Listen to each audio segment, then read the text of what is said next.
Moja kati ya story ambazo ni kubwa kwenye industry ya michezo ni hii ya mechi ya Simba ambayo imeisha hivyo juzi kati, ambayo ilikuwa na vimbwanga vingi na story nyingi ambazo pengine zilikuwa na utata, penalty ambazo hazieleweki na vitu vingine kama hivyo. Lakini pia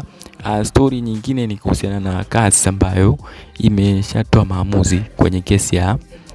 Yanga ambayo imepeleka TFF pamoja na bodi ya ligi wakishtaki kwamba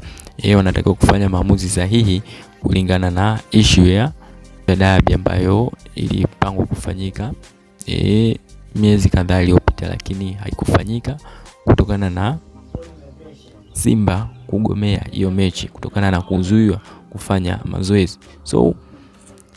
hii barua ambayo imeletwa inasemekana kwamba haijatafsiriwa vizuri na kesi bado inaendelea, na kwa mujibu wa TFF wenyewe walisema kwamba wako mbioni kupanga ratiba nyingine ya dabi, lakini Yanga wenyewe wamesema kwamba tatizo Kiingereza hakijatafsiriwa vizuri, kwamba CAS wamesema kwamba kesi ile inaendelea, waje tu wakae wayaongee, lakini baadaye kesi irudi tena kule CAS. Kwa hiyo kuna namna ambavyo kuna ukinzani kwenye hili na Yanga wanatakiwa kutumia busara zaidi kwenye hili, kwa sababu inaweza likachukua muda na fedha kwa sababu mambo ya kisheria kama lazima uhaye mwanasheria, upeleke wawakilishi kwenye kesi na vitu vingine kama hivyo, kwa kutafutwa kitu gani basi, na kitu ambacho anatakiwa kufanya ni kucheza tu mchezo,